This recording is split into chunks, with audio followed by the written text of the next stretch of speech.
screen, so we're ready to get going. Awesome. Let me flip to the questions. Awesome. So today we're talking about innovative technologies and tech trends, and essentially where will we be going for 2018 and beyond, and kind of things to keep a lookout for, things that your patrons might bring up or ask questions, and just general knowledge to have in the back of your mind while you're looking around. So to kind of start to kick us off, this technology is all around us. It's now kind of embedded in our everyday lives. This concept of Internet of Things, which includes how our smart homes talk, how smart cars operate. We're even getting into like the education space with smart classrooms. Everything and anything is connected to the internet and data and sharing information. We're also going to talk a little bit about AIs and robots today, big data and security, and kind of just some general new technology and what that kind of means for us. To kind of kick some of the conversation off. Screen. Awesome. So apologies everyone for that little hiccup there. So one of the things that I always like to jump into is talk about the hype cycle. And so a report is sent out every year from Gartner where they plot technology along what's called the hype cycle curve, which initially means where will the buzzwords for the year be and where will they be shifting towards. So you have your technology trigger, your peak of inflation, where people get really excited and start amping it up way greater than it actually is. Then you have your disillusionment valley, where people start to go, hey, you know what? There's a lot of issues. The tech's not ready yet. And then after that, you have your slope of enlightenment, where people start realizing, hey, there is applications for this, or they start fixing some of those issues or nuances. And then it's part of the productivity, where everyone's incorporating it, everyone's using it, and they're utilizing it for what its intended purpose is.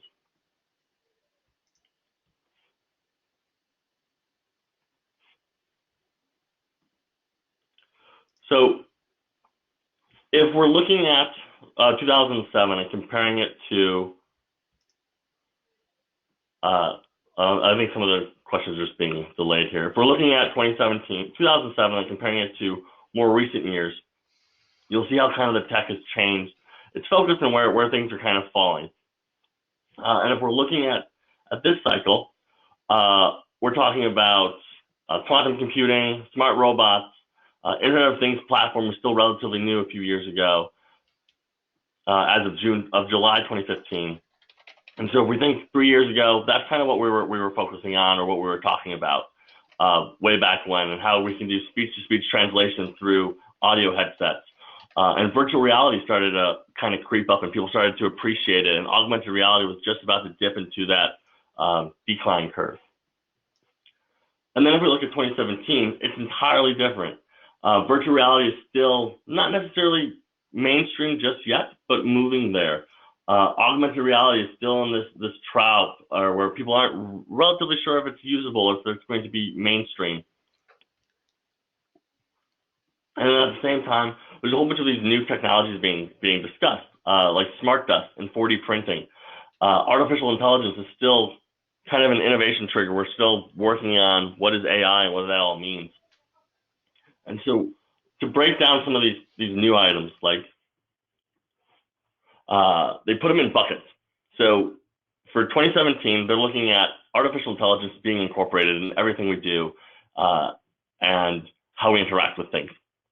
Then we're looking also at more of immersive experiences, where people want to either interact in a virtual or augmented reality, or actually have like more tangible and connected tech, and including 4D printing, which I'll explain in a minute. And then the last piece with 2017 into 2018 is digital platforms. So since we're using more data now and things are connecting more to the internet and utilizing these features, we have to understand that we need stronger internet connectivity. And so that's where we get like blockchain for encryption and keeping data intact, and 5G networks. So if you think of your cell phones now, you're at 4G, 5G is the next evolution of that.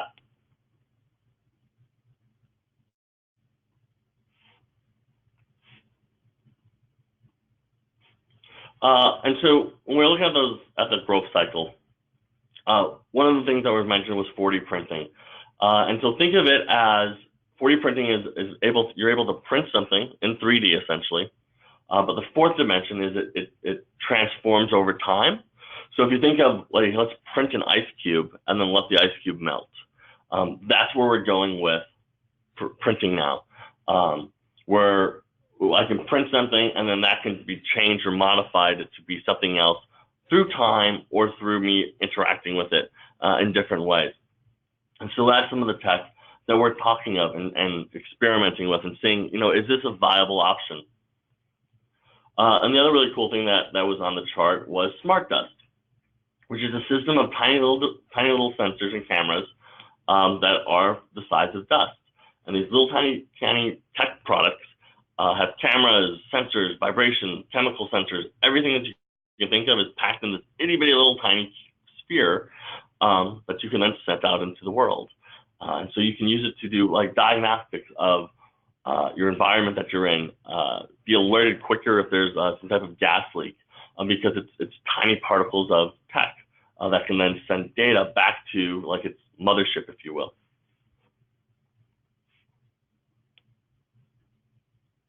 So to talk about the Internet of Things and the connected self, the reason why it's so important to understand where we're going with the Internet of Things and how we're all connected is when we look at the growth of consumer-owned devices. So whether that's smartphones or laptops or desktops, there is a sharp increase of everyone owning a device. And they're saying most people by now own devices that connect to the internet because everyone wants to be connected. And then that excludes people without a network infrastructure, of course. But overall, a lot of people have some sort of network device that lets them connect to the internet, and then share information and in real time and get real-time feedback. So what is this Internet of Things? As a whole, it's just how we can identify and pull information together and send it through the web or through the cloud, if you will. And so embedding how we interact with our everyday lives, whether that's through our Fitbits or through our smart homes or smart cars, we're now cataloging and collecting all this data about ourselves and utilizing it. So if we broke down the Internet of Things, the first part is your home use. And so with 2018, you'll hear more and more smart home talks of people making those smart houses. So the Jeffersons, remember that? That's today now. We're in the Jefferson era, or the Jetsons, sorry.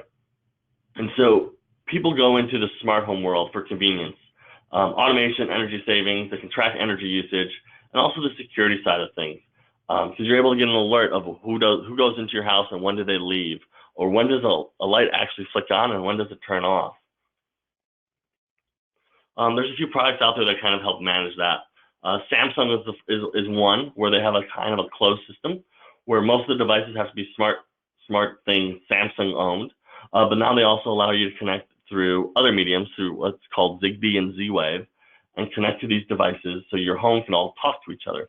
So if I walk into a room, the room senses me and it can turn on the lights, or if I leave a room, the lights can turn off. Wink is another one of those products. It's a hub where you connect all of your smart devices into one and communicate and talk to them. If we're thinking of Wi-Fi based products, Nest is probably your leader, where you can connect your thermostat, your smoke detectors, and cameras all into one ecosystem. And what's really cool is, let's say you have not cool if you have a fire in your house, but if there is a fire in your house, the smoke detector will detect it. It'll tell the camera to turn on and record what's going on, and then it'll tell the thermostat to turn off. And so the way these homes are being connected now and how they're communicating and interacting is kind of bringing us to the next level of efficiency and safety, utilizing these smart devices. You can even get smart devices for your fridge or your washer and dryer, and communicating them and sending data and information in real time of how much longer is that dishwasher cycle going to be, or what kind of food you have in your fridge. And all this information is being tossed back and forth to you as the user. From a security standpoint, if we have security systems in our library, for instance, we probably would pay a pretty good penny for it, but now they're coming out with systems that are integrated all into one. So you have a single product, a single device that is not only your alarm, but your camera. not only your camera and your alarm, but also motion sensors, carbon dioxide detectors, smoke detectors, all built into one single device for like $100 to $200. In terms of security camera, the way we're changing things and the dynamics of that is they're making home security from a video standpoint more affordable now, where you can get these 100% wireless cameras for about $150. They're even taking energy or going green initiatives. So it's like saving water. So there's actual devices that you can plug into your sprinkler system, and it'll actually only sprinkle your lawn if there's no water in the or if there's no rain in the forecast. So it understands your water cycle, and then it understands, hey, if it's raining tomorrow, why do we need to water the grass today? And so it'll not water the grass because it can see and understand what's about to happen, so it doesn't overdo anything. And even from the perspective of smart locks, so you can incorporate your home security with your smartphones or your devices. So you can actually walk up to your house now, and the door will automatically unlock because it knows who you are. And so we're getting to a point of either extreme laziness, where we no longer need to interact with our homes or ourselves, but at the same time, we're also becoming more secure, and we're logging a lot of data.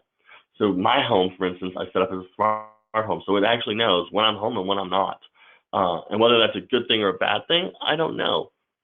But if we talk about security end of it, what does that mean for security? So now if someone hacks that system, they'll know when Brian is at his house or when he's not at his house. So if they wanted to rob me or something like that, there's data in place for them to track. And even moving forward, they have smart garage doors, doorbells, even blinds that you can have automatically open and close. So if you had fancy art hanging on your wall and you didn't want the sunlight to touch it, you can train your blinds to open and close to protect your pictures. And even from the theater's perspective, looks like we keep dropping sound here. I can still I'm hear using you. I can still hear you. Okay. Okay, cool.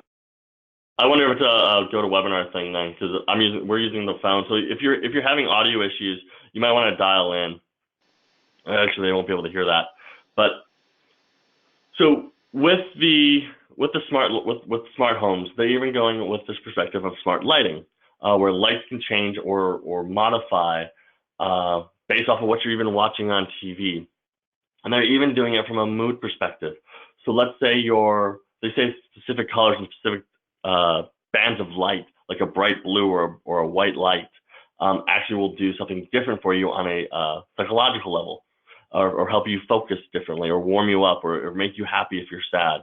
And so people are utilizing lights in nursery rooms or in training centers, where they're changing the hue of the light for optimal efficiency for that person to learn.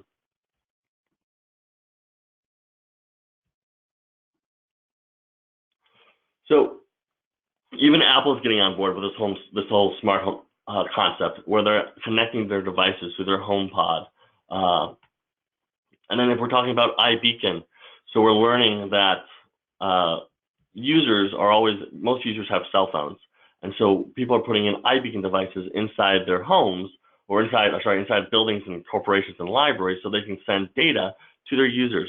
So in a library sense, let's say somebody walks in and we know they have a book on hold.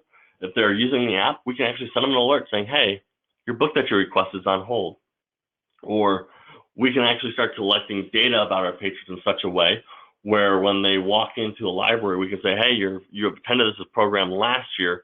Just as an update, we're doing it again tomorrow. Would you like to go? And they can have an option on the phone now. They can hit yes or no, and that's how you can increase your enrollment numbers for upcoming programs. And then lastly, with our smart homes and our smart environments, people are incorporating Amazon Echo and Google Home into that environment, where they can talk to their smart hubs or smart homes and ask them to turn on or off lights, or ask them questions. I use mine for when I'm cooking and I don't know the conversion for tablespoons to cups or cups to teaspoons or whatever it may be. And so I just ask my home devices, hey, help me out. And I now have a virtual assistant.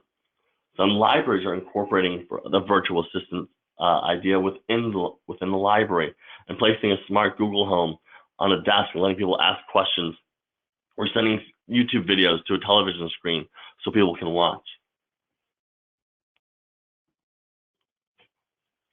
And some people, like Amazon, is incorporating smart locks and cameras to unlock your door for package delivery for Amazon Key. And so there's all these opportunities where people are using smart homes for increased efficiency or delivery. I'm going to speed up because we lost a little bit of time during the tech hiccup.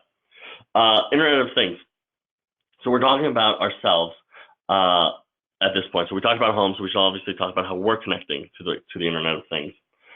We've gamified health now, where people want to compete with how many steps they've walked, or how many calories they burned, or how many calories they've consumed, or food eaten, which I like to eat. So like, I like to see if I can out-eat all my friends.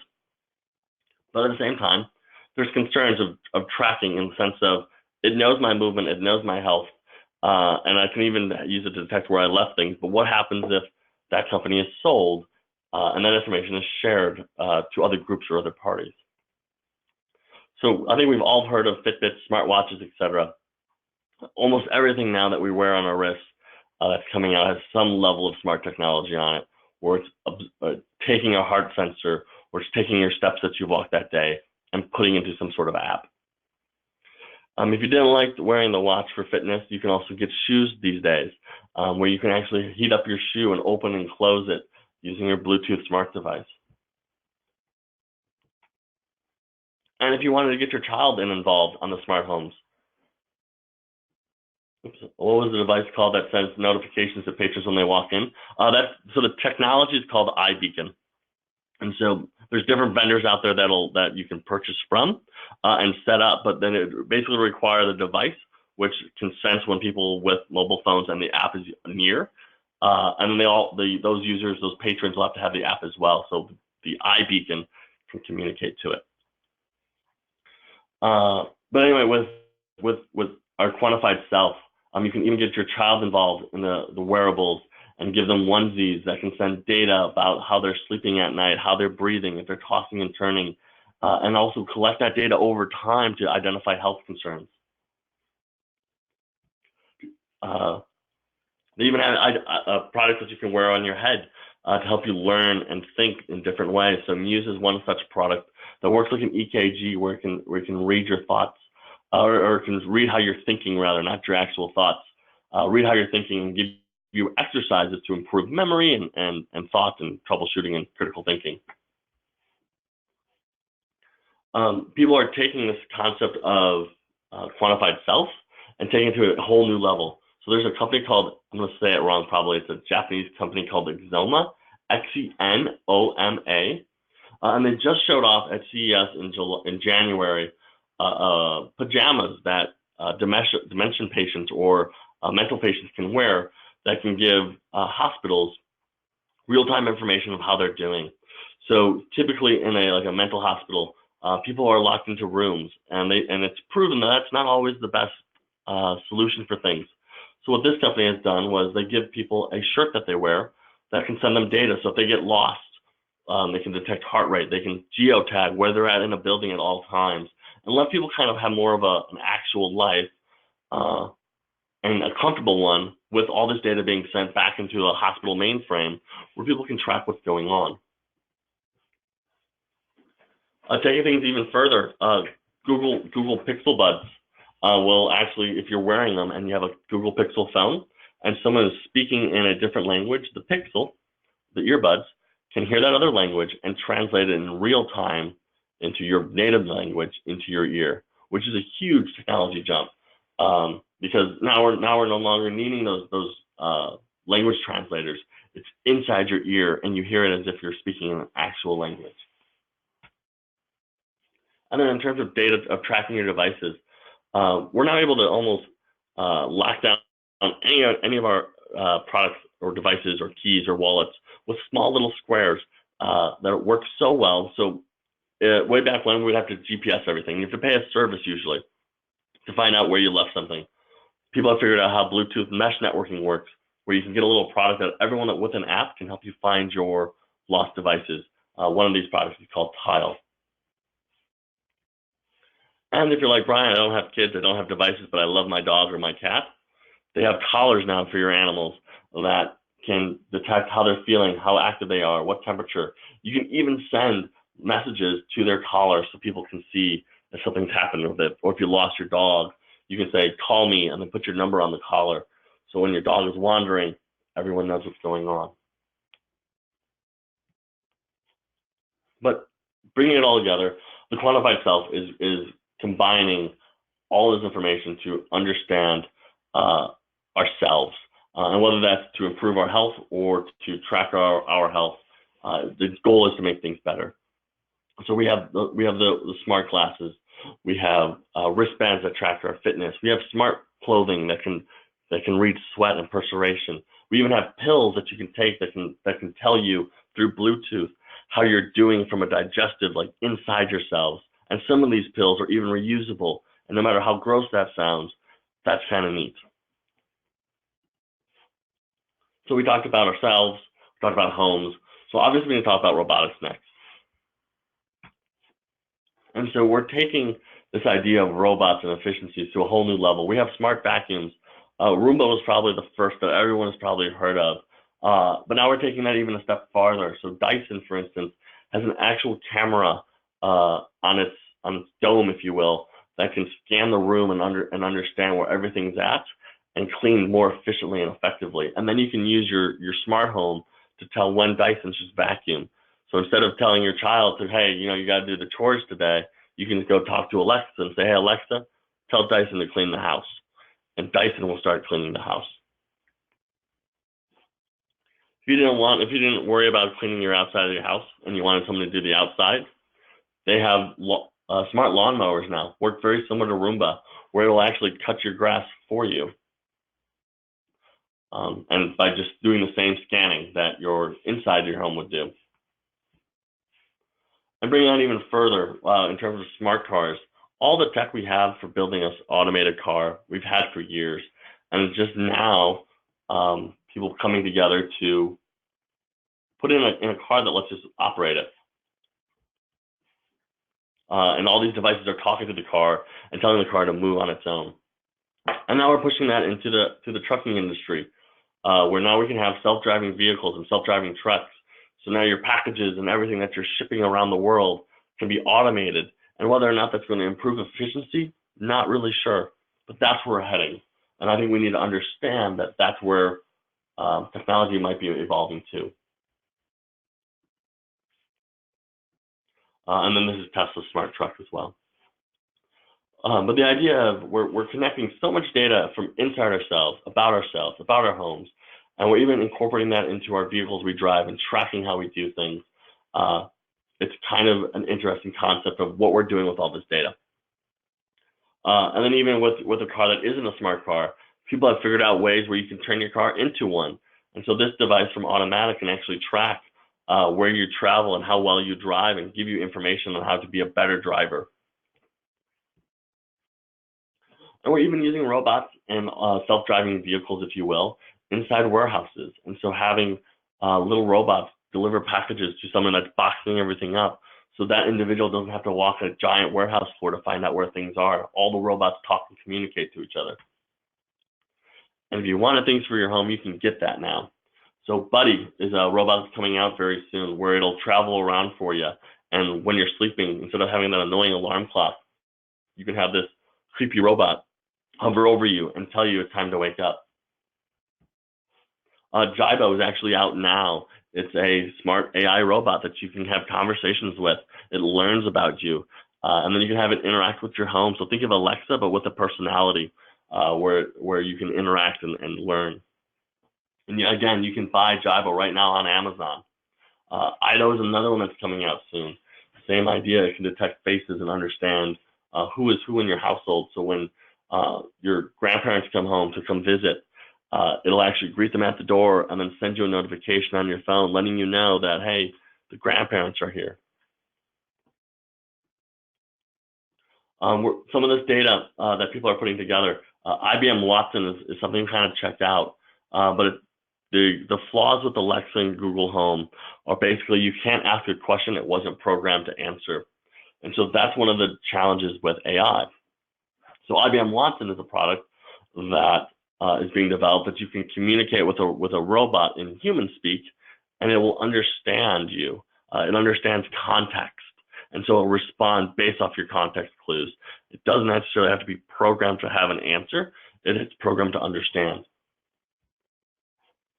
So I think it's a good time to talk about a little bit briefly about security and big data. And so they say your smart homes and everything like that requires the internet, and privacy is a whole nother bucket. And technically, and unfortunately, in today's world now, if you want to do all these really big and amazing things, you're not going to be able to be private about it, because all this data is logged and all this data is controlled by somebody not you. And so you can't tell Nest, hey, don't upload those videos, because they're going to do it anyway. So everything's being connected. 77% of Americans have a smart mobile device, which is a scary number, because I remember like 10 years ago, most people had flip phones, and only a few people had devices that you could go online with. And 5 years ago, I think only half the people I knew had smart devices, if that. And so we're rapidly growing our data and connection. And so we should understand that, and then also look at our web page statistics and see how many mobile users are actually using our website, and what do we need to do to be prepared to support them.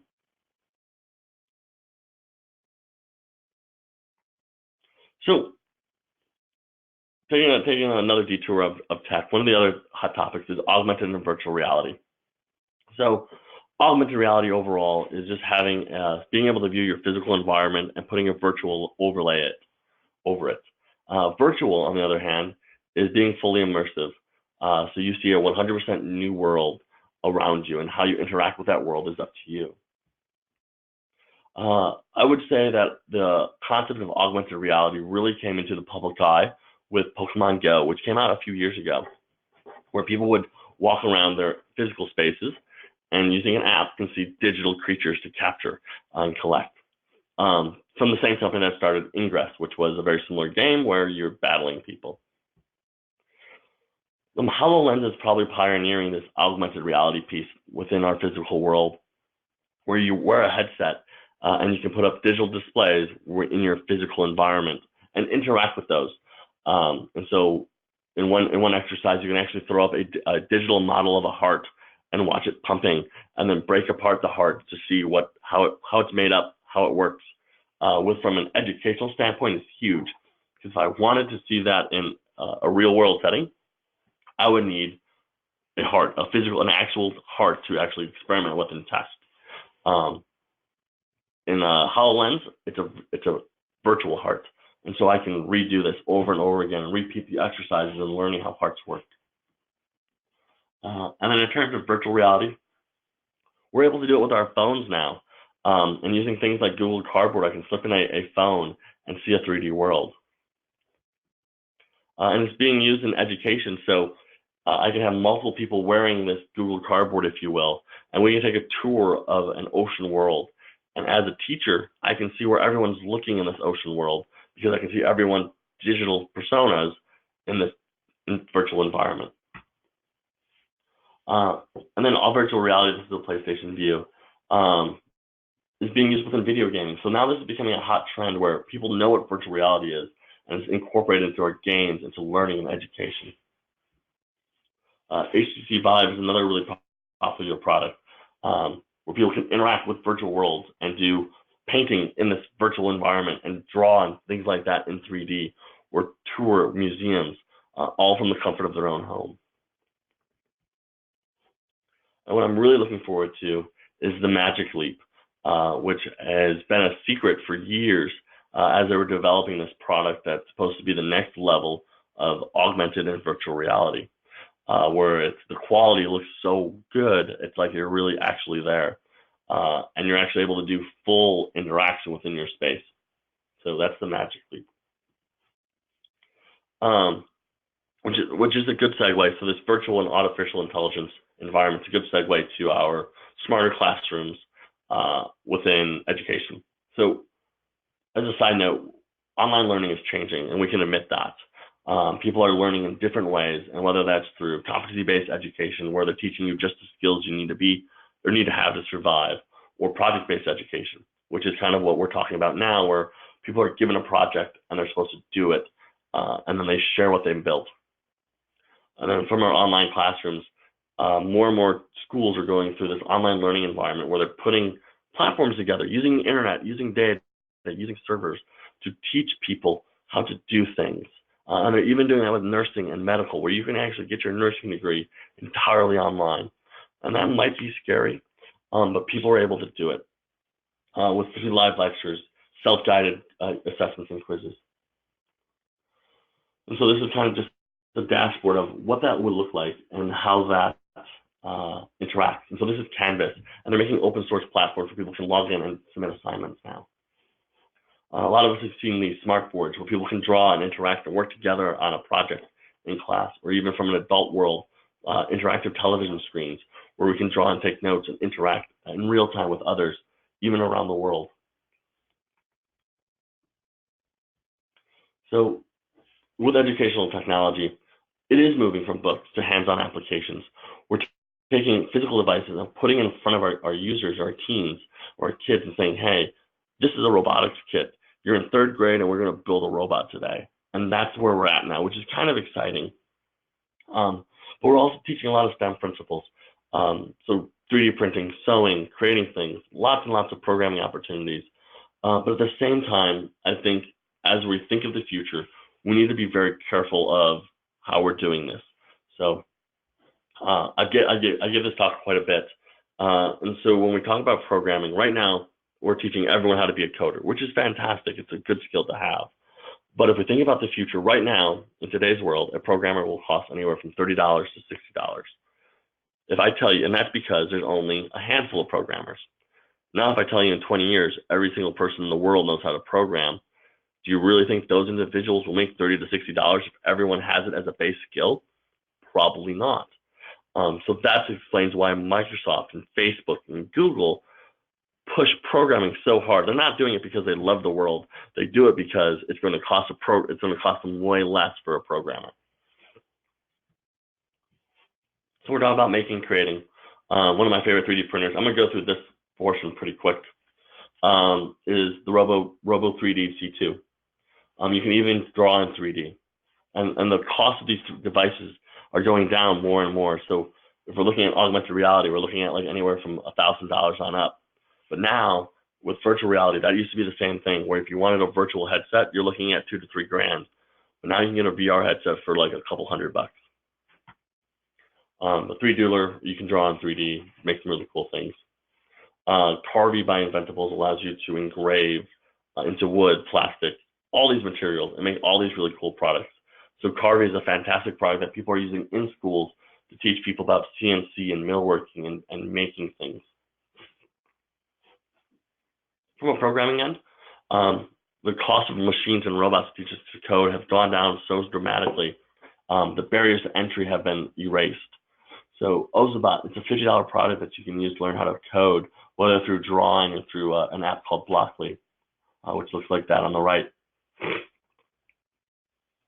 Finch is another great product that you can teach people how to code just by dragging and dropping symbols and objects. And these PowerPoint slide decks will be shared, so don't worry about taking notes on everything. You'll have a copy of it.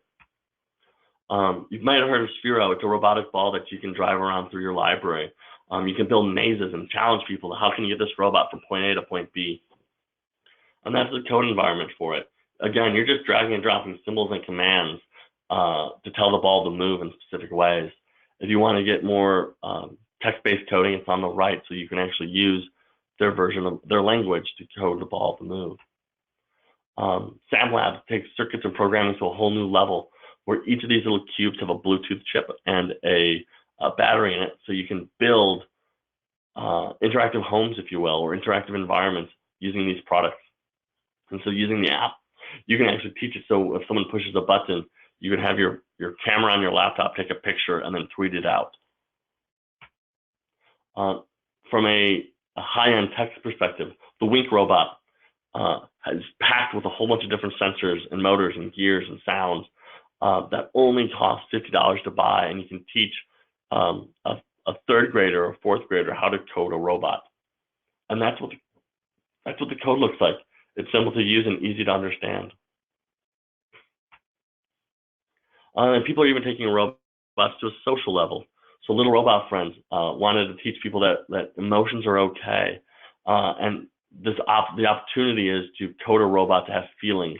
So if you're looking at the picture, there's little metal rivets at the top of its head and on the side. And so that's its hair and its arms, if you will. And so you can tickle the robot and you can make it laugh. And so you would ask your users, what sound do you make when you laugh? Are you happy or are you sad? And you would then program those noises and those lights. Or if you're mad, so let's say you love your hair and you tap its head, you can teach it to make an angry noise. What kind of light should the LEDs be if you're upset? Is that green or should it be red? Because red means stop. And so you start asking these questions and you start building more of a social ecosystem with robots, which is kind of a nice concept. And that's kind of the coding behind it. And who remembers this? The Ido dog that you could program and build. Well, it's coming back. Sony re-released it with all new sensors, all new gears, and all new motors. The sticker price is the same. It's still $1,300, but you can have your own virtual dog that doesn't have messes or doesn't need to be taken out. But you can. It's like the digital version of the GeoPets. If you've never heard of those are pretty fun. So that's kind of like where we're going, and all this new tech and how we're utilizing it in different ways to either make ourselves better. One of the other really interesting things to kind of consider is in today's world, if you handed a broken laptop to let's say a teen, there's a very slim chance that they'll know how to fix it. But think of 10 years ago, if you handed a teen a laptop, they're gonna tinker with it and they're gonna play. And I think the reason for that is not because we're getting lazy in our approach with troubleshooting or critical thinking skills. It's because stuff works today way better than it did way back when. So if you think about it, all those issues you had with your flip phone, you would probably know how to fix it if your flip phone broke. Take the battery out, wait a few seconds, put the battery back in. But if you handed a kid a flip phone and said, figure out how this works, they're going to look at you like you're asking them to do brain surgery. And it's scary that we've evolved so fast that we might be missing opportunities where we can teach people how to fix the products that we're making. So I gave a talk once where somebody proposed, what happens in 20 years when we have our entire smart homes and it just works for us because the technology is improved? What do we do when it doesn't work? Who do we talk to when it breaks? And what will that support size look like? So will we end up having an environment where we all have the latest and greatest tech, but as soon as it breaks, we just have to go and buy a new one because we don't know how to fix it? Maybe. So where are we going with some of the bringing it all together? Amazon Go is probably a really cool proof of concept where they're supposed to, quote unquote, be the no-line store where you can walk in, put stuff into a grocery bag, and walk out. No lines or anything like that. But the funny part is, to get into the store, there actually is a line. And so people are so excited about this type of process that they're willing to wait in line to go into a grocery store. We have these in Illinois, which is really cool. There's one in Naperville. There's one in Montgomery from Tide Dry Cleaners. So Tide is putting together automatic dry cleaning from the perspective of you can drop them off in a bag. Your shirts have little RFID barcoded tags on it. And so it runs through the machines. It knows where you're at because your shirts and everything are tagged. And then at any point in time, you can go to this little kiosk, like a red box kiosk. It works just like one, where you scan your badge, if you will, and it'll find your clothes on the rack and send them to the door and for you to pick up, just like how Netflix is, or not, just like how Redbox works. And so they're taking this concept of automation to a new level, which is really kind of neat and exciting. And how does that apply to our library? Can we automate holds now, where I can pull up to my library at any point in time and get the books I want because all my books can be geotagged or RFID'd, and then I push a button and knows who I am, and it sends my books to me? Who knows? When we talk about drones, more and more people are experimenting with the drones and learning how they work and how that dovetails into our environment of teaching people new things or new tech. The cost of drones have also gone down. If you think about way back when, drones were fairly expensive and you're spending a couple thousand on it. Now you can get a drone for $150 at Walmart. Again, 3D printing. We're still experimenting with this 3D printing and now into 4D printing and even printing out food. So you can print out edible product and eat it. And what does that mean now for the future?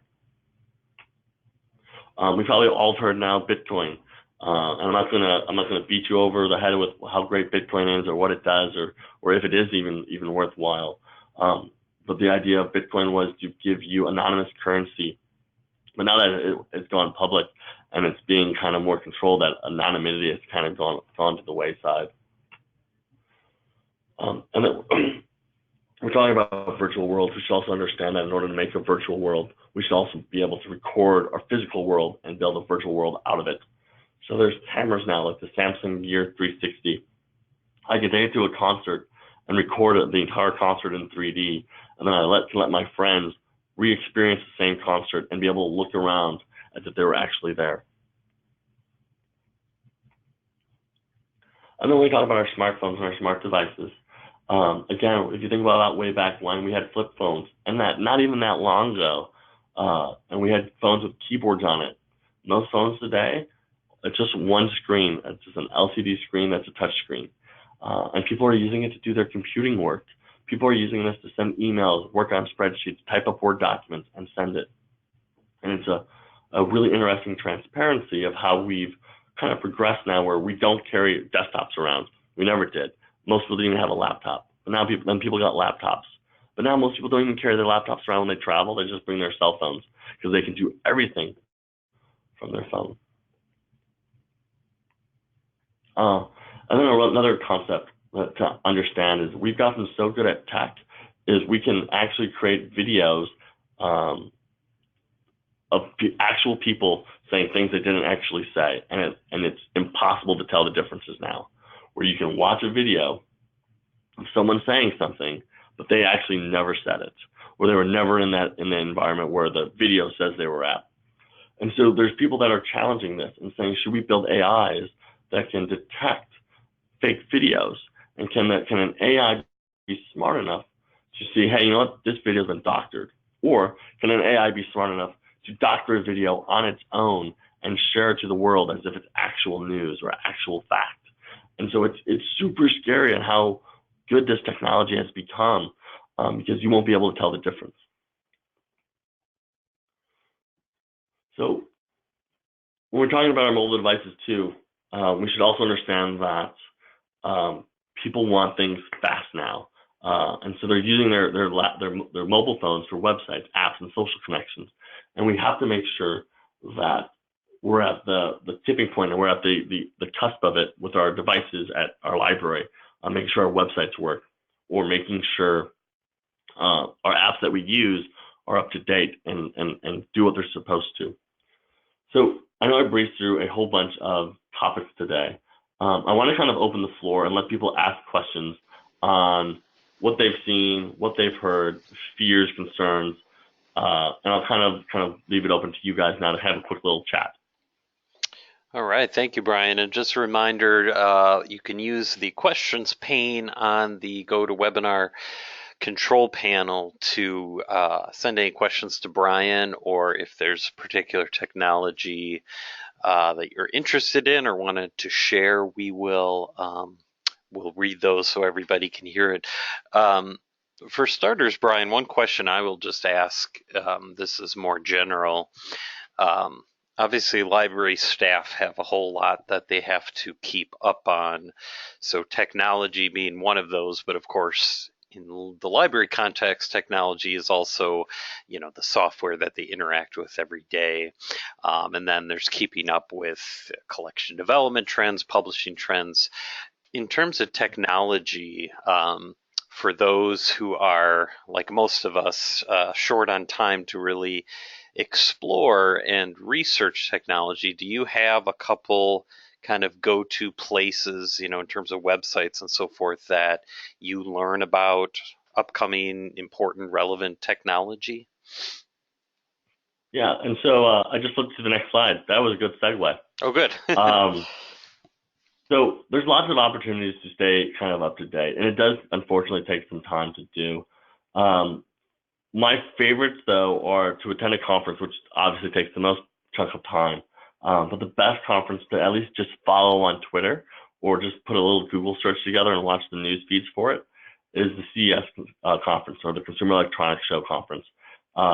It's the largest conference of its kind, where people show up and talk about their new tech products or what they're coming up with and what they're developing. The other thing, outside of attending other technology conferences and events, there's a lot of meetup groups in the area where people kind of meet up and talk about either their startups or new tech that's going on. I personally like to watch Kickstarter and Indiegogo because that gives me an idea of what people are thinking of.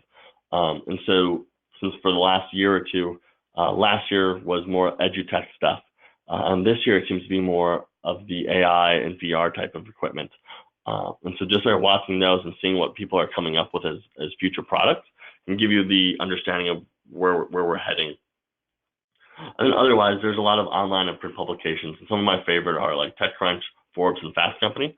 And they put some really good articles together about like tech trends for the next year or two, what to expect, what to plan for, and also don't forget what we talked about at the beginning was the Gartner hype cycle. And so if you just Google Gartner hype cycle, you'll be brought right to their website, and you can actually click on all those products listed and get information about it and what that means and what it works and how it entails. All right, no, that's a good list, and I'll share even attending ALA Midwinter in Denver just in the last month. They had a symposium on the future of libraries, and there were several programs that got into this. I attended one on the augmented reality, virtual reality, and there's certainly libraries out there.